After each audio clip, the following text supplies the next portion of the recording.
Hello dear students, ये class आपकी शिक्षा शास्त्र विषय की है, बीए फर्स्ट ईयर के स्टूडेंट के लिए, जहां हम प्रथम प्रश्न पत्र शिक्षा शास्त्र का पढ़ेंगे, जिसका टॉपिक है, जिसका शीर्षक है जिस प्रश्न पत्र का, प्रिंसिपल्स ऑफ एजुकेशन।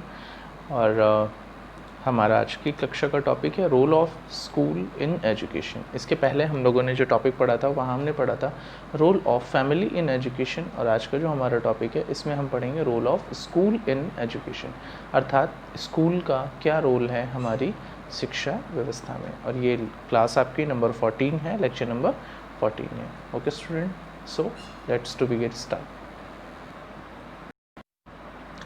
देखिए बच्चों, सबसे पहले तो भैया विद्यालय का अर्थ हम लोग समझेंगे कि विद्यालय क्या होता है, विद्यालय का अर्थ क्या है। तो जो विद्यालय वर्ड है उसका इंग्लिश वर्जन क्या है, स्कूल। विद्यालय को इंग्लिश में आप क्या कहते हो, स्कूल कहते हो। हम लोग भी स्कूल कहते हैं, बचपन से हमने यही सीखा हुआ। कहाँ जा रहे हैं, स्कूल जा रहे हैं। विद्यालय जाना तो बहुत ही कम बोलते हैं, हमेशा हम स्कूल शब्द को यूज़ करते हैं और लगता है कि स्कूल शब्द हिंदी का है। तो स्कूल शब्द हिंदी का नहीं, स्कूल शब्द इंग्लिश का शब्द है। और ये जो इंग्लिश का भी शब्द है, ये भी शब्द एक किसी और शब्द से बना हुआ है। ज़रा देखिए वो कौन सा शब्द है, ध्यान से देखिएगा। स्कूल शब्द की उत्पत्ति एक ग्रीक शब्द स्कॉला से हुई है। आप ये शब्द ध्यान से देखिएगा और इसे याद रखिए। स्कूल शब्द की उत्पत्ति एक ग्रीक शब्द स्कॉला से हुई है। इस शब्द का अर्थ है अवकाश। आप कहोगे लो स्कूल का मतलब सर आप बता रहे हो अवकाश होता है, और अवकाश का मतलब तो होता है कि स्कूल नहीं। अवकाश का मतलब तो छुट्टी होती है, तो उसका मतलब जिस दिन छुट्टी उस दिन स्कूल नहीं, और आप उल्टा बता रहे हो स्कूल का मतलब होता है अवकाश। ठीक, तो अब ज़रा देखो, लिखा भी है इसमें, साफ साफ लिखा हुआ पूरी बात है। स्कूल का अर्थ विचित्र सा लगता है, परंतु यह वास्तविकता है। प्राचीन यूनान में इन अवकाश के स्थानों को ही स्कूल के नाम से संबोधित किया जाता था। उस युग में अवकाश काल को ही आत्म विकास समझा जाता था। शनै शनै यानी धीरे धीरे ये अवकाशालय ऐसे स्थान बन गए जहाँ पर शिक्षक किसी निश्चित योजना के अनुसार एक निश्चित पाठ्यक्रम को निश्चित समय के भीतर समाप्त करने लगे। आधुनिक युग में स्कूल का एक भौतिक अस्तित्व होता है जिसकी चार दीवारी में बालकों को शिक्षा प्रदान की जाती है। और ठीक है ना। और अवकाश शब्द के बारे में आगे लीच महोदय ने कुछ लिखा है, वो अभी हम बाद में डिस्कस करेंगे। पहले इतनी बात समझ लेते हैं कि देखो, प्राचीन यूनान देश जो हुआ करता था वहाँ पर अवकाश के स्थानों को ही स्कूल नाम से संबोधित किया जाता था।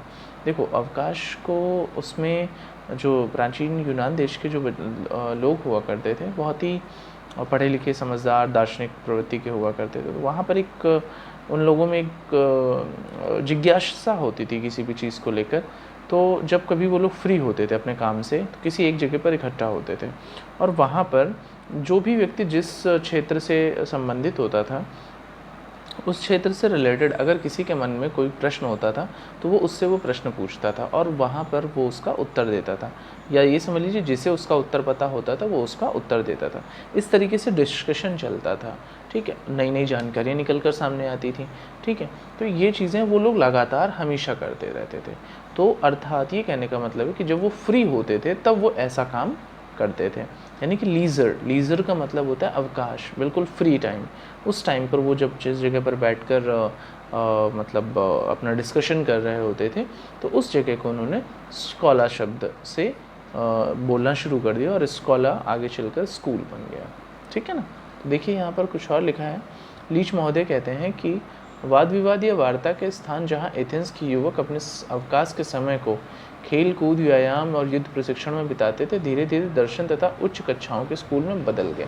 क्यों? कि देखो, जब फ्री टाइम में तो खेल कूद भी सकते हैं, व्यायाम भी कर सकते हैं, डिस्कशंस भी चलने लग जाते हैं। देखिए, जब कभी आप पार्क वगैरह में घूमने जाओ तो अब आप लोगों की तो अभी उम्र खेल कूद की ही है, और ऑब्वियस सी बात यही करते होगे। डिस्कशन तो नाम मात्र का होता होगा किसी बात को लेकर। हाँ, फिल्मों के बारे में डिस्कशन बहुत होता होगा, ड्रेसेस के बारे में, नए नए ऐप्स के बारे में डिस्कशन करते होंगे, लेकिन ऐसा नहीं है। आपको भी अपने पढ़ाई से रिलेटेड डिस्कशन भी मैंने कई बच्चों को करते हुए सुना है। तो आई होप आप भी वैसे ही बच्चे हो, आपको भी वैसे ही अपनी सोच रखनी चाहिए कि हमेशा डिस्कशन जो हो वो स्वस्थ हो, किसी जानकारी से भरा हुआ हो, और किसी न किसी जानकारी उससे हमें प्राप्त हो रही हो। ठीक है, तो हमेशा डिस्कशन ऐसा रखना चाहिए, मतलब फ्री टाइम को भी यूटिलाइज़ करना सीखो। तो यूनान देश में यही करते थे कि फ्री टाइम को भी वो यूटिलाइज़ करते थे। ठीक है, तो उसी स्कॉलर शब्द से क्या बना, स्कूल बना। ठीक, और भारत में जब आप बात करते हो तो विद्यालय का शाब्दिक अर्थ होता है विद्या का घर, विद्या धन आलय, ये तो बचपन से सीख कर आ रहे हो। तो विद्या धन आलय अर्थात विद्या का घर, अर्थात विद्यालय वह स्थान है जहाँ पर बालक गुरु के सानिध्य में विद्या या शिक्षा प्राप्त करता है। विद्यालय बालक के विकास का औपचारिक तथा सक्रिय साधन है। विद्यालय क्या है? बालक के विकास का औपचारिक तथा सक्रिय साधन है। विद्यालय के अर्थ को स्पष्ट करने के लिए जॉन डीवी ने देखो क्या लिखा है। जॉन डीवी कहते हैं कि विद्यालय एक ऐसा विशिष्ट वातावरण है जहाँ जीवन के कुछ गुणों और उसके कुछ विशेष प्रकार की क्रियाओं तथा व्यवसायों की शिक्षा इस उद्देश्य से दी जाती है कि बालक का विकास जो है वो वांछित दिशा में हो।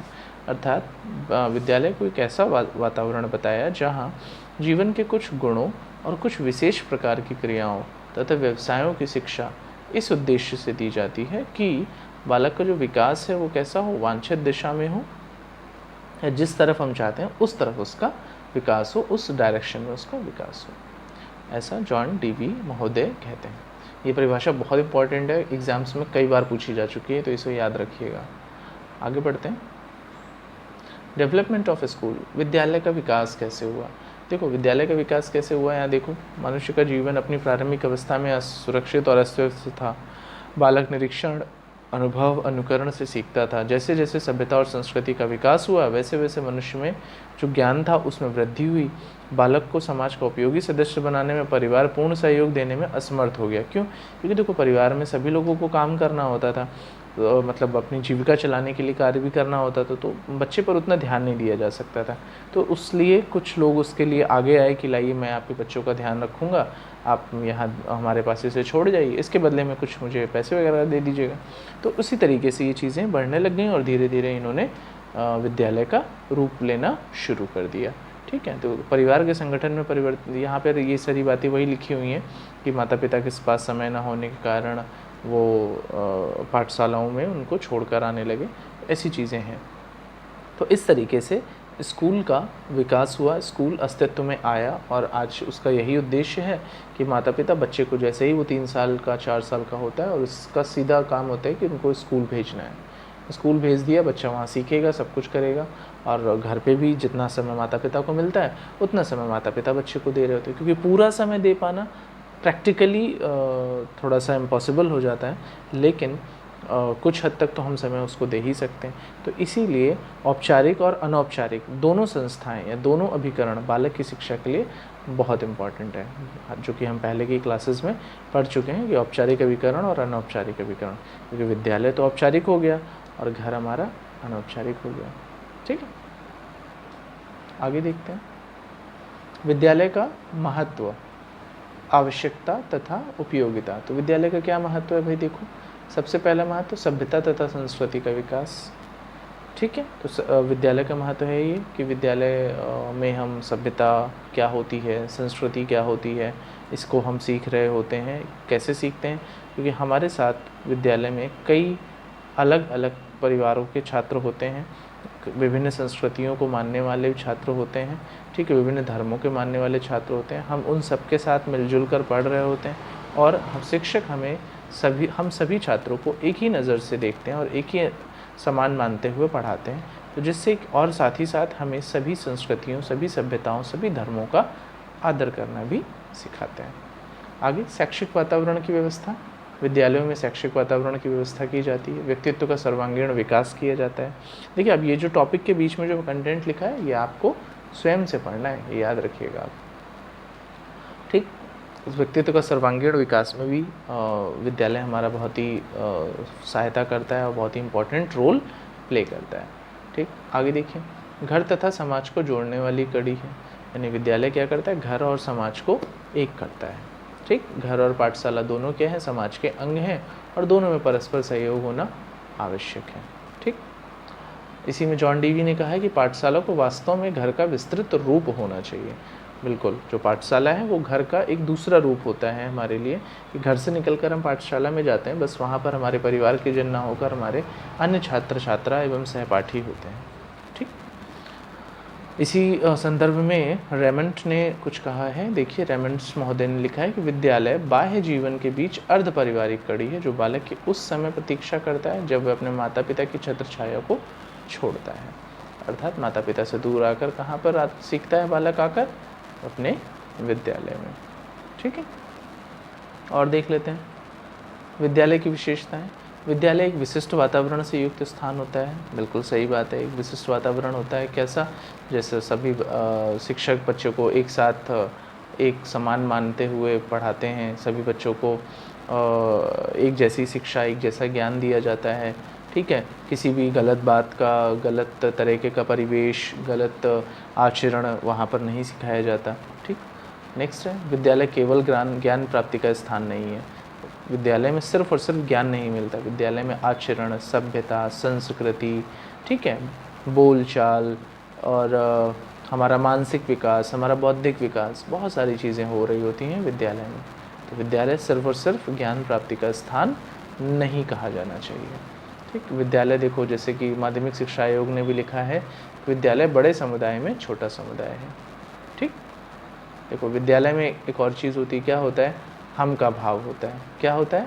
हम का भाव, फीलिंग, मतलब मैं को लेकर नहीं। मैं से मेरा मतलब होता है जब भी कभी आप मैं बोलोगे ना, तो वहाँ पे सिर्फ आप अपने आप को पाओगे, सिर्फ एक कैंडिडेट होगा। लेकिन जब आप हम बोलोगे तो सारे उसमें काउंट हो जाएंगे।